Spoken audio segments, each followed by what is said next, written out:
All right, let's take a look at working bibliography. So working bibliography on the HyperDoc, let's open this sucker up. At its core, a working bibliography is the same thing as note cards. I know you folks have done note cards in the past. You know, Mr. Rankin's class, you guys did note cards, stuff like that. So working bibliographies are generally just an alternative to note cards. They contain the same amount of information, but in my opinion, they are easier to use, and here's why. We're putting everything on one document. Now, with note cards, you had to make your bib card, which your bib card has all of your information for your article, whatever it is, your website, whatever it is that you were using as a form of support. And then for every quote, for every paraphrase, for every whatever summary, you had to have a separate note card. So you could have like 30, 40 note cards for a paper, which to me is kind of a hassle because note cards are easy to lose. So working bibliography, what that does is rather than having to have a new document or a new note card for every single direct quote, every single paraphrase, instead of that, we all just put them on the same document, and then it's solved. And not only that, you can't lose this in the hallways. As sometimes you'll see like note cards like scattered all over the hallway because some poor kid lost all of his Spanish vocab words or something, or his chemistry stuff. You know, you guys all have it on your note cards. So this can't be lost. It's digital. It's there. You just put it in your Google Drive. So go ahead right now, before I even like start explaining this, copy this, or better yet, copy this. Copy the blank when it's on page 2. Oh, here comes page 2. Whoa. Copy this, paste it on a new Google Doc inside of your shared folder. Title that doc working bibliography. So please pause me, copy, paste this in a new doc, title that document working bibliography, and put it in the shared folder where your outline should be and where your paper ultimately will end up. Okay, so hopefully that's been done. We're going to go over how this sucker works. So whenever you find a source, whenever you find an article or information that you are going to use to support your writing, okay, which is something you're going to do for this paper. It's something you've already done for the character analysis paper. This is nothing new. So what we need to do is collect some information. So we'll say this is A. This is our first working bibliography. Okay, I have an example here of what it would look like. So I've collected from the article the title, the author's name, the issue and volume number, page numbers, the type of source. In this case, it was a journal article. It could be a website, could be a DVD, could be YouTube video, could be a lot. I mean, there's like a ton of different source types. So whatever it is, article from a magazine, newspaper article, and the date. So I've collected some information. Now, traditionally, this information would have gone on your working bibliographies, which it would have been its own note card. But instead of making that note card, we're just going to put that stuff right here. Okay, just like that. Next, we are going to take that information and we are going to create a works cited entry for our works cited page. It's very important you do this step next, because if you do not do this step next, you do not know how to cite in text, which means you can't do anything, like you can't do the next step properly.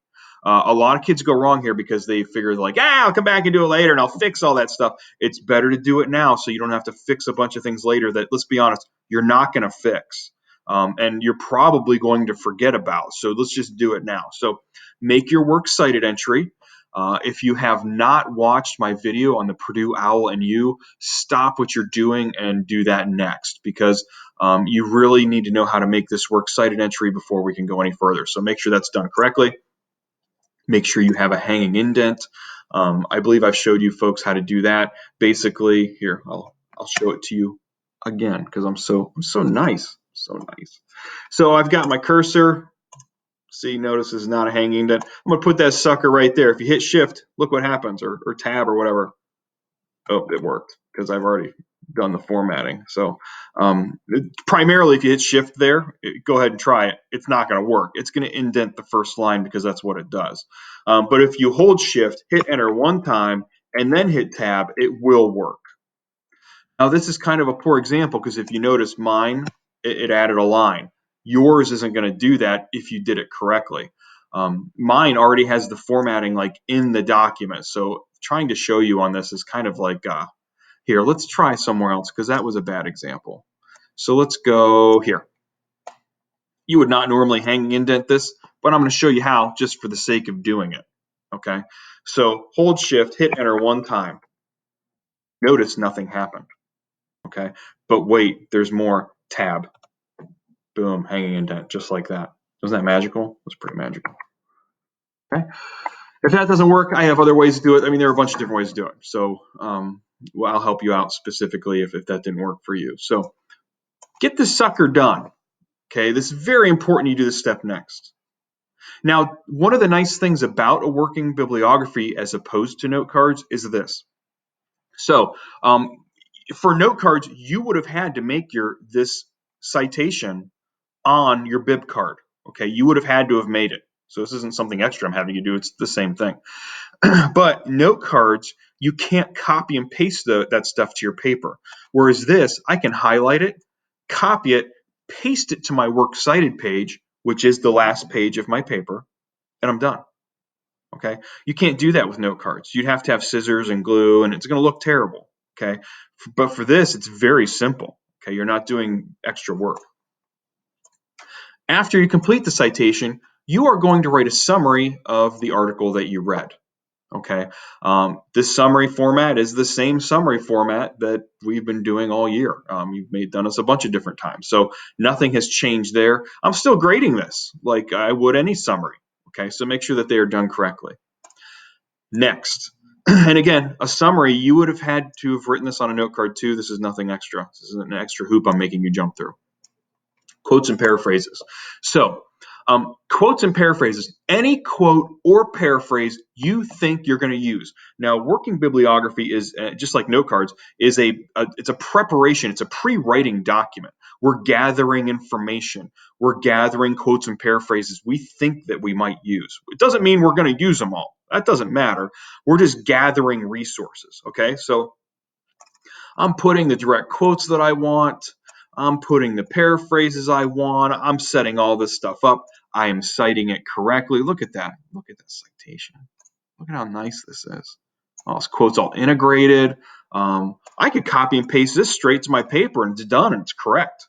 Okay, and that's the idea. Now, here's the advantage, again, of working bibliographies versus note cards. So note cards, I would have to create a new note card with a bunch of little things in the corners about where I got it and all that kind of stuff, nonsense that really doesn't mean anything to anyone. You would have to create new note cards for every single quote, every single paraphrase. You don't have to create a new working bib entry. You just add them in here. Just throw them in here, okay? You can have 18 direct quotes. I don't care. I'll go on to the next page. It doesn't matter. Okay. You don't have to create a new entry every time you have a quote or paraphrase. Just add them all on here and then come back later and pick and choose what you need. Okay. So my quotes are here. These are all direct quoted correctly, punctuated correctly. Here are my paraphrases. These suckers here are all ready to go. How many direct quotes, how many paraphrases? Kids always ask that. The question is, I don't know, man. Like at least one. For any source you have, you should have at least one.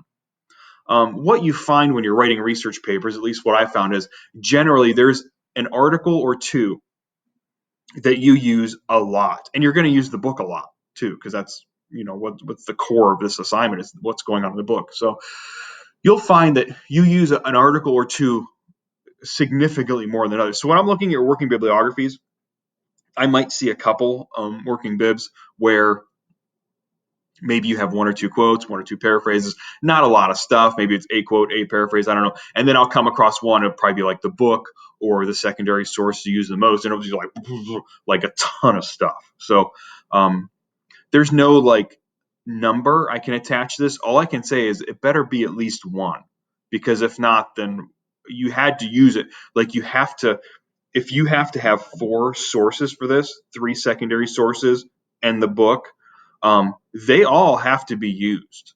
Okay. You can't just throw them on your works cited page and not use them. Like there better be direct quotes and paraphrases from them. There have to be. If there aren't, that's plagiarism and you get a 0. Nobody wants that. Okay, I don't want that. You don't want that. Nobody wants that. So make sure you put this stuff on here correctly. And this is all for one article right here. Okay, when you're ready to go to your next article, copy and paste all this stuff, delete the guts so you have just a framework. Okay, change this A to a B, and then start putting the information for your next article here. Okay, that's what you'll do. Now, I would say before you even write your outline, you really want your working bibliographies done. I would probably do those first and then do the outline next, because you need to gather all of your information. You need to gather all of your resources before you can really start structuring an argument. Okay, that's how working bibliographies work.